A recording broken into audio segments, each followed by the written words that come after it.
Pernah nggak kalian ngebayangin pas lagi belajar sejarah? Coba aja dulu, kita dijajah Inggris. Pasti sekarang kita semua jago bahasa Inggris. Nasib Indonesia bakal beda banget kayak Malaysia atau Singapura.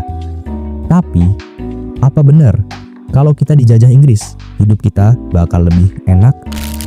Faktanya, kita pernah dijajah Inggris di bawah Thomas Stamford Raffles dari tahun 1811 sampai 1816. Cuman 5 tahun.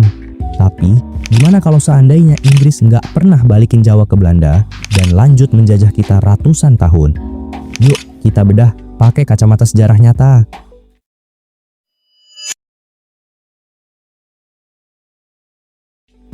Pertama, soal bahasa.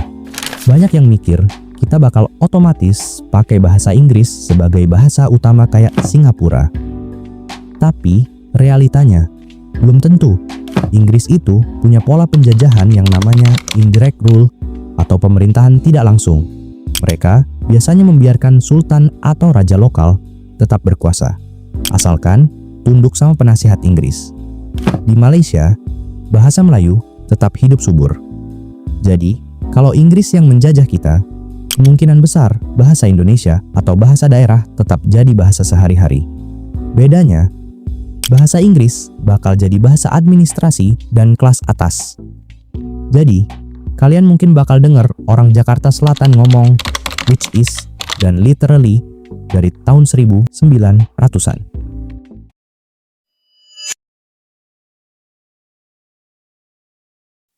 Kedua, kalau Belanda terkenal dengan sistem tanam paksa yang bikin rakyat kita kerja rodi sampai kurus kering, Inggris punya pendekatan yang agak beda. Thomas Stamford Raffles itu benci banget sama kerja rodi. Pas dia berkuasa di Jawa, dia menghapus kerja paksa dan memperkenalkan sistem sewa tanah. Petani nggak dipaksa nanam kopi atau tebu, tapi mereka bayar pajak tanah pakai uang ke pemerintah. Kedengarannya lebih manusiawi, kan? Tapi jangan salah, ujung-ujungnya rakyat tetap diperas lewat pajak.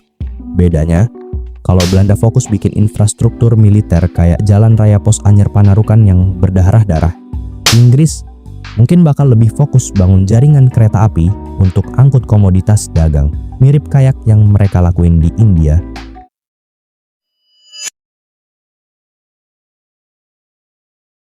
Nah, ini plot twist terbesar yang paling ngeri. Negara Indonesia mungkin gak akan pernah terbentuk. Kok bisa? Belanda menjajah kita dengan cara menyatukan seluruh Nusantara dari Sabang sampai Merauke di bawah satu nama, Hindia Belanda. Rasa senasib, sepenanggungan digencet Belanda, itulah yang menyatukan pemuda-pemuda kita dari berbagai suku untuk bikin Sumpah Pemuda tahun 1928. Sementara Inggris, mereka suka memecah wilayah jajahannya jadi negara-negara bagian. Lihat aja Malaysia yang punya banyak negara bagian dengan rajanya masing-masing. Kalau Inggris yang menjajah Sumatera, Jawa, Kalimantan, dan Papua, mungkin bakal jadi negara-negara kecil yang terpisah. Bukan satu Republik Indonesia yang besar seperti sekarang.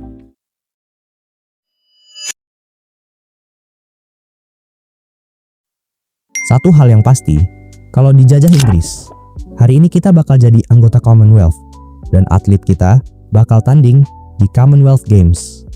Tapi ingat, yang namanya penjajahan, mau Belanda atau Inggris, tujuannya tetap sama, mengambil kekayaan alam kita demi kemakmuran negara mereka.